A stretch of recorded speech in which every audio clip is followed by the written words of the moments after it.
आप देख रहे हैं कि उसके बाद जो कॉन्स्टिट्यूएंसीज को बनाया गया, असेंबली और पार्लियामेंट की हदबंदी हुई, वो इस तरीके से उसको तरतीब दी गई कि अक्सरती तबके के लोग जीत जाएं और मुस्लिम अक़लियत के लोग कामयाब होने में बड़ी मुश्किलात पेश आए।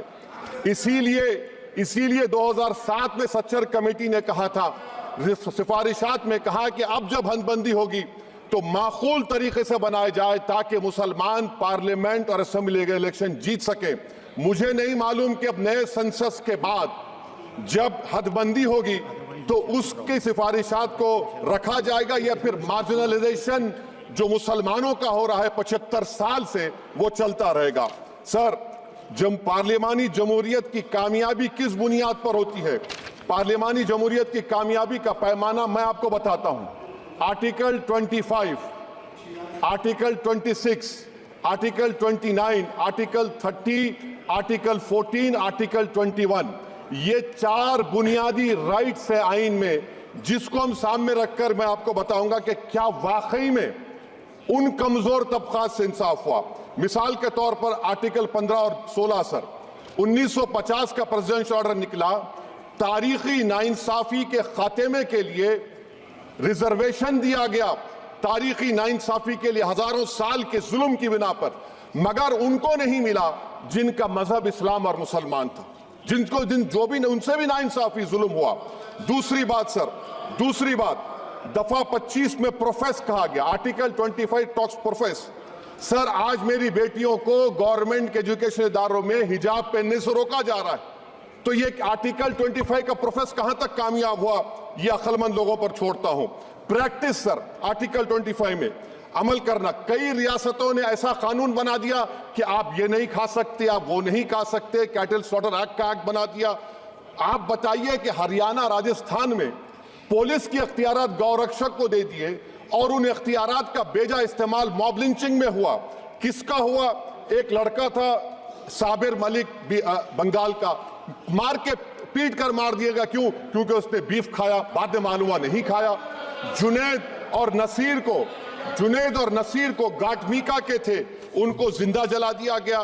सर, फिर प्रोपगेट, आप ये आर्टिकल 25 का 3rd सेक्शन प्रोपगेट, आज आप देख रहे हैं कि मुझसे पूछा जा रहा है कि 500 साल पहले तुम्हारी मस्जिद थी, नहीं थी।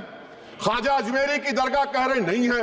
अरे सर, अगर मैं इस पार्लियामेंट में खोद दूं, इसमें गड़ा कर दूं, तो खाने जहां का हिस्सा मिलेगा तो मेरी हो जाएगी ये।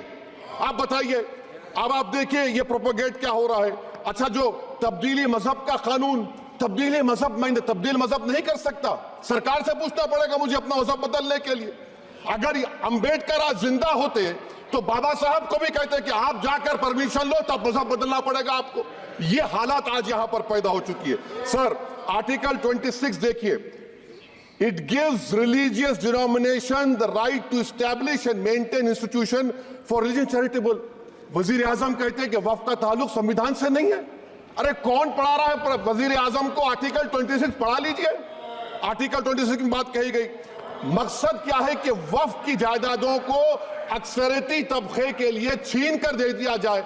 आप अपनी ताकत की बुनियाद पर छीनना चाह रहे। सर, दफा 29 पे आ जाइए, आर्टिकल 29।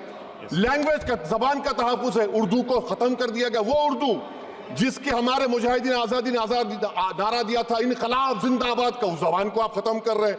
कल्चर, आप कल्चर की बात इनसे पूछ लीजिए, वो बोलेंगे नहीं, हमारा जो कल्चरल नेशनलिज्म है वो कल्चरल नेशनलिज्म नहीं है बीजेपी का, वो कल्चरल नेशनलिज्म आलाजाद का, हिंदुत्व का नेशनलिज्म है, जो भारत के इंडियन नेशनलिज्म से बिल्कुल मुख्तलिफ है। सर, अब आप आ जाइए। सर, आर्टिकल 30 पे आ जाइए। सर, आर्टिकल 30 पे आ जाइए। सर, आर्टिकल 30 में माइनॉरिटीज को राइट दिया गया। This house has passed a law in 1981 to give minority AMU. This government went to the Supreme Court and said, no, we'll oppose minority status. This house voice was suppressed in the Supreme Court, sir. That is why I say that the executive has argued contrary to the parliament. Sir, right to life तो उस वक्त भी था। मैं आपको मिसाल दे रहा हूं। सर, दिसंबर 63 में, 63 में कश्मीर में रसूलुल्लाह सल्लल्लाहु अलैहि वसल्लम के मुंह मुबारक की चोरी हुई। तो पूरे देश में sir only 2 minutes, only 2, Please wind up. only 2 minutes, sir. Please, sir, only 2. Time is not there. Prime Minister has to. Sir, I'm concluding. Time, I'm Prime concluding. Minister Raja has to Sahab, I'm deliver. concluding. Please, He has sir. to reply. Listen Please. to me, sir. Sir, my Shikwa Hind Bayan. Please, 1 minute, 1 minute, 1 minute. I'll conclude, sir. 2 minutes. Now, in Article 20, after that in 63, 8 lakh Muslims were pushed into East Pakistan. What has changed? Please tell me. 2013 Muzaffarnagar, 50,000 were shifted. Sir, riots to and riots happened. Nelli massacre. Hashimpura, Maliana, Mumbai 93, Ahmedabad 69, Gujarat 2002, 22, Delhi 84, Delhi. Nothing has changed, sir. Lastly, sir. Please. Lastly, sir. On judiciary, on judiciary, sir. I'm concluding. On judiciary, sir. CAA is not being heard. 2 sitting chief ministers get bail, but Stan Swamy died in the prison, sir. That is why I say the institution functioning of Obviously, please accountability. And lastly, sir, just now Ravi Shankar Prasad had quoted a book.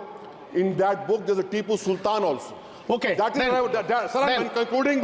I'm concluding by reciting a share. On this I conclude, sir. Nisar में तेरी गलियों के वतन के जहां चली है रस्म के कोई ना सर उठा के चले, जो कोई चाहने वाला तवाफ को निकले, नजर उठा के चले, सर हम जिस्म व जान बचा के चले, बहुत है जुल्म दस्ते बहाना के लिए, सर हम जो चंद अहले जुनू तेरे नाम लेवा है, इख्तिदार की कुर्सियों पर बैठने वाले जो लोग थे और है वो इंटेलेक्चुअली डिसऑनेस्ट है। संविधान सच्चा है। जय भीम, आइन जिंदाबाद। Professor please. हमारे HN न्यूज़ को सब्सक्राइब करिए ताकि आपको नोटिफिकेशंस आते रहे वक्त पर।